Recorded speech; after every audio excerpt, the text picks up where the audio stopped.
मैं यहाँ आसी प्रथम ब्लॉक का zonal citizen resource information manager जो क्रीड डिपार्टमेंट की तरफ से हैं, तो उस पद पर मैं कार्यरत हूँ। सर, विधवा पेंशन को लेकर क्या जानकारियाँ हैं? नमस्कार जी, आपके चैनल के माध्यम से मैं सभी जो दर्शक हैं उनको एक जानकारी देना चाहता हूँ। जो विधवा पेंशन है उसके बारे में जो बेसिक सी चीज़ है, अगर किसी की डेथ हो जाती है, कोई माता बहन है वह विधवा हो जाती है, तो उसको सबसे पहले हरियाणा सरकार की एक स्कीम है दीनदयाल उपाध्याय योजना, उसके तहत कुछ सरकार है वो पेमेंट करती है।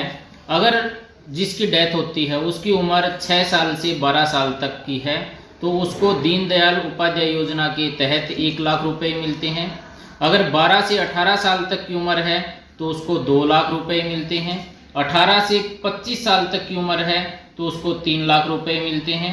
25 से 45 साल की उम्र है तो उसको 5 लाख रुपए सहायता के रूप में मिलते हैं। अगर उम्र 45 साल से 60 साल की है तो आर्थिक सहायता के तौर पर उस परिवार को 3 लाख रुपए है वो दीनदयाल उपाध्याय योजना के मार्फत दिए जाते हैं। तो अगर किसी की डेथ होती है तो सबसे पहले तो परिवार को इस स्कीम के बारे में पता होना चाहिए, और इस स्कीम को बिल्कुल आसान है, पोर्टल के ऊपर जाना है, एक सिर्फ डेथ सर्टिफिकेट अपलोड करना है, OTP बेस्ड फैमिली आईडी से जुड़ी जानकारी है ये, तो वह अप्लाई हो जाता है। कुछ टाइम बाद पेमेंट आ जाती है। इसके लिए किसी भी दलाल के बहकावे में न आए, ये सरकार की एक योजना है, सीधा लाभार्थी को दी जाती है। 1,80,000 से कम परिवार की इनकम होनी चाहिए, यह मुख्य शर्त इसके अंदर है। सर, ये एज जो जोनल बनाए गए हैं ये किन किन पे लागू है? मतलब कोई भी बंदा है, कोई भी पर्सन है, जिस परिवार की इनकम 1,80,000 से कम है वो हर परिवार इस स्कीम का लाभार्थी है, वह पात्र है, वह इस स्कीम में अप्लाई कर सकता है। किसी जाति से हो, किसी भी वर्ग से हो, शर्त 1,80,000 से कम उस परिवार की आमदनी होनी चाहिए। अब बात कर रहे हैं विधवा पेंशन की। अब जैसे विधवा पेंशन की शुरुआत हमने की, जैसे ये फॉर्म अप्लाई कर देते हैं तो उसके बाद फैमिली आईडी से जिस साथी की डेथ होती है उसका नाम फैमिली आईडी से कटवाना होता है। जैसे ही उसकी रिक्वेस्ट लगाएंगे ऑनलाइन पोर्टल से, PPP का पोर्टल है, कोई भी इसकी रिक्वेस्ट लगा सकता है, सिटीजन के पास भी इसका एक्सेस होता है। जैसे ही वो रिक्वेस्ट लगती है तो डेथ सर्टिफिकेट ओरिजिनल उसके अंदर अपलोड करना होता है। उच्च अधिकारी हैं उसको वेरीफाई करके उस मेंबर को डिलीट कर देते हैं। उसके बाद अगला ऑप्शन है वो है कि जो विडो होती है लेडी, उसका मैरिटल स्टेटस है वो मैरिड ही रह जाता है। वो नाम कटवाने के बाद फिर मैरिटल स्टेटस की रिक्वेस्ट लगती है।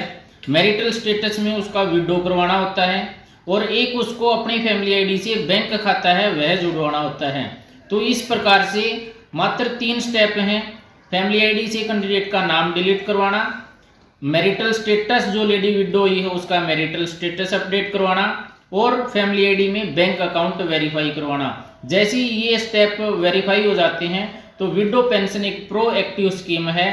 अधिकारी उसको फ़ोन करके बुलाते हैं या उसके घर जाके विडो की पेंशन है वो अप्लाई करवाने का, बनाने का प्रावधान है, वो हरियाणा सरकार के द्वारा दिया गया है। पहले किस प्रकार की दिक्कतें इस पेंशन को बनवाने के लिए आती थी? पहले ज़्यादा दिक्कत आती थी, आजकल घर बैठे इसको बनवा सकते हैं। पहले वो फॉर्म जमा करवाने होते थे समाज कल्याण अधिकारी के पास, टाइम लग जाता था, लोगों को पता नहीं होता था।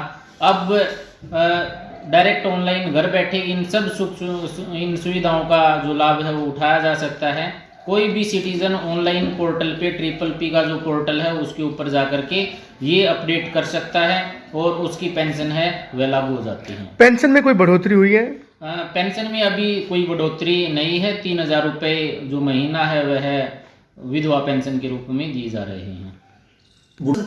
को लेकर क्या गाइडलाइन है? तो भाई कोई बंदा 60 साल का हो गया तो उसको अपनी पेंशन स्टार्ट करवाने के लिए क्या प्रक्रिया करनी पड़ेगी? अपने आप ही आएगी या कुछ डॉक्यूमेंट देने पड़ेंगे? बुढ़ापा पेंशन भी परिवार पहचान पत्र से जुड़ा हुआ ही एक ये लाभ है, स्कीम है, प्रोएक्टिव स्कीम है। प्रोएक्टिव स्कीम वो सारी स्कीम होती हैं जो स्वतः चालू होती हैं, उसकी कुछ प्री कंडीशन होती हैं। तो इसी प्रकार से बुढ़ापा पेंशन के लिए भी एक प्री कंडीशन है। तो वह जो बुढ़ापा पेंशन के लिए फैमिली आईडी के अंदर उसकी उम्र है वह वेरीफाई हो। उम्र के अपने पास 4 प्रूफ हैं, उनमें से कोई एक हो।